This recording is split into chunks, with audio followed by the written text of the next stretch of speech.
What is up, guys? God bless you all. Welcome back to another video.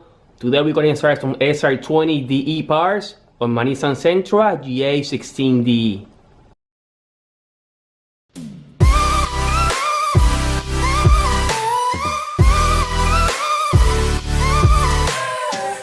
Before I start this video, I want to thank you all for each of you that grabbed a shirt from the website.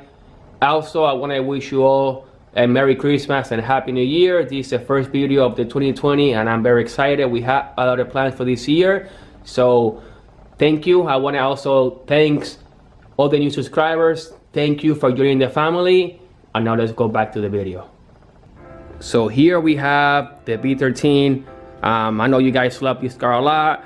So I just want to do a quick recap. Right now we are running GA16DE. This one is an all motor setup for now, since the boosted version that I have blew up about 2 years ago. So I have a playlist of the whole Nissan content, the Sentra content, so you guys can go check it out.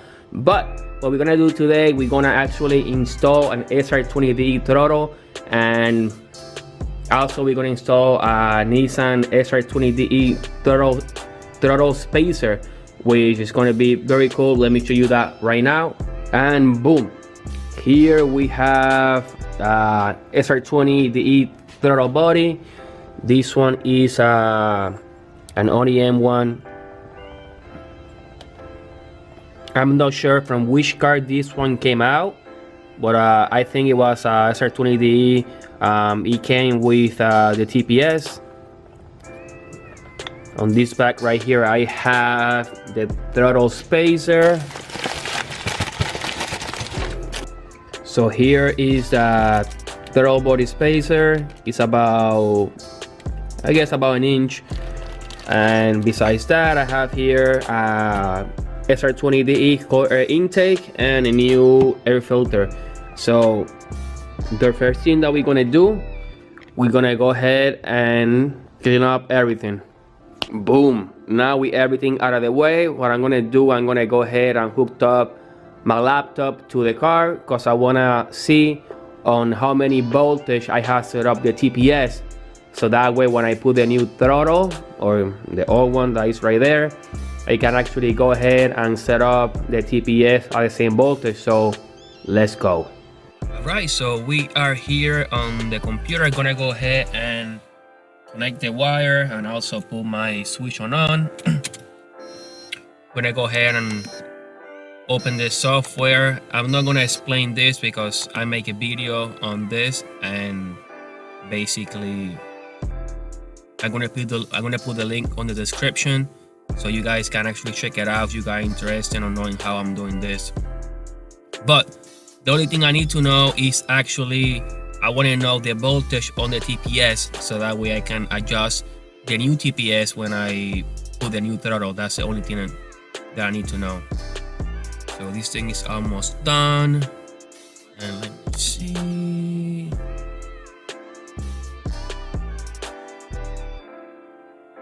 Only one I need to know is the throttle. We're going to displace the gauges. And let me see what it says. And right here, it's a 0.42.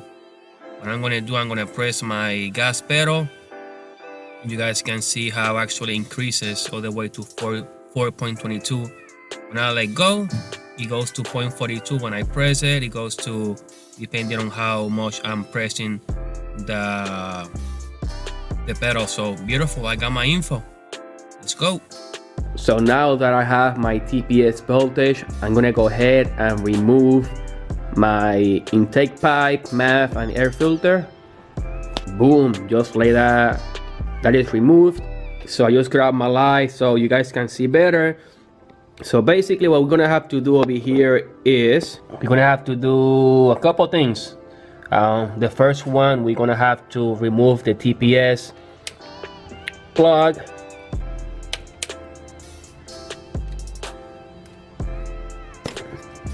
That one is done. Now I have 4 bolts that actually is holding the throttle on place. We're going to have to remove the throttle cable over here, and it's gonna be 2 hoses that's gonna be connected underneath of the throttle, and those 2 will be coolant lines, so we're gonna have to disconnect those 2. So let me put the camera down and get this done. Let's go.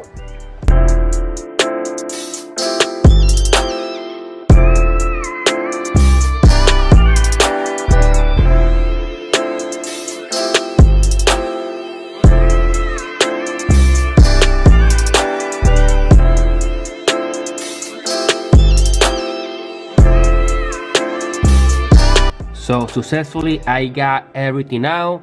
I got the 4 bolts out of the throttle. It got actually separated. Also I got the TPS out, and I got the throttle cable out, which is actually right here. Now I have only 2 hoses. Like, one is actually down right there, you guys can see it right there, and that one has coolant, and the other one is gonna be, let me see if I can show you, that one right there.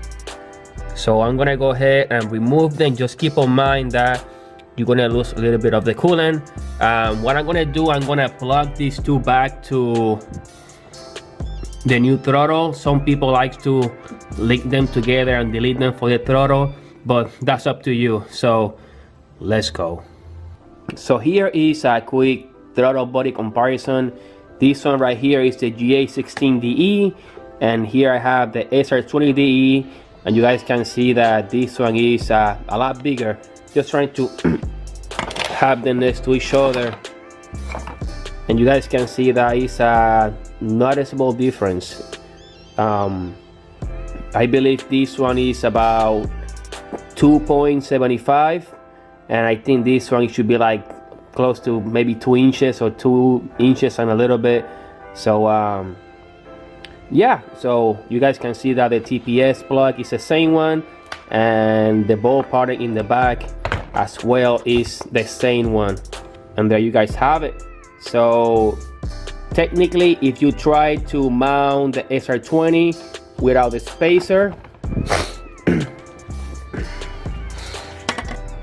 you may have a problem with a butterfly touching the intake manifold. The right thing to do it will be to actually pull out the manifold and bore the inlet, so you can actually feed the butterfly the right way, and you guys can see a little bit there the difference. So that's why I decided to run the spacer, so I don't have to deal with actually removing the intake manifold and bore that hole, so I can actually fit this one directly. So let's mount this one on right now.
So I went ahead and I got the throttle on. Actually, it's not tied yet, but it's hand tied. I went ahead and actually put TPS. I put the throttle cable. I realized I have to be adjusted because right now the butterfly is slightly open. You guys can see it right there. It's not closing all the way, so I'm gonna have to actually adjust it right there. Also, I have to twist a little bit the coolant lines fittings because it was actually touching there, so I have to slightly move them in the back. So I have to go ahead and put that one and the other one. So I'm gonna go ahead and actually adjust this, and I'll show you in 2 seconds. So successfully I got the throttle on. I went ahead and adjust the cable. I have to rig the mount over here because since it has the spacer, it just make it longer, so the cable didn't raise. So what I just did that in order to gain about 1.5 inches and adjust it. Now the cable is good. It should be there the way they should go. I also went ahead and mount the coolant line over there. I have the TPS plug ready, and I have the other coolant line right there also done. So what I'm gonna do, I'm gonna go ahead and start up the laptop, make sure that the new TPS is working, and then after that we're gonna mount the new intake pipe that I got. So let's go. So here we have the new TPS installed, and as you guys can see, it's already on 0.42, which is where the old one has. So I adjusted, and 0.42, sometimes it changed a little bit. I don't know what's the deal, but it should work the same as the old one. So now let's install the new intake pipe. Right here I have the new intake pipe, and this one should go something like this, just like every other one. So what I'm gonna do, I have the box, which is right here. I came with a MAF adapter and the lamps. So this is straightforward. You guys know how to do this, so I'm just gonna go ahead and get it done right now. Boom, and just like that, the new intake pipe is actually on. Now what I'm gonna do, I'm gonna go ahead and start up the car to make sure that everything is working. So let's go.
Alright guys, there you guys have it. Car is on. Everything seems to be working fine. Was about to take it out, but it's getting late. Dark out, I'm exhausted. So what I'm gonna do,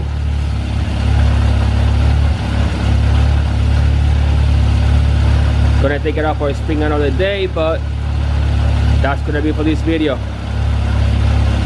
So yay guys, there you guys have it. The Nissan Sentra now has the SR20 throttle body and also a throttle body spacer, and I can't wait to go for a drive. But for what I heard, usually these increase horsepower, so let's find out in the future. So thank you guys for watching. You guys have a nice day. Don't forget to like, comment, subscribe, share with a friend. Don't forget to grab a shirt. The link's gonna be in the description, and I will see you on the next one. God bless you all and have a nice day.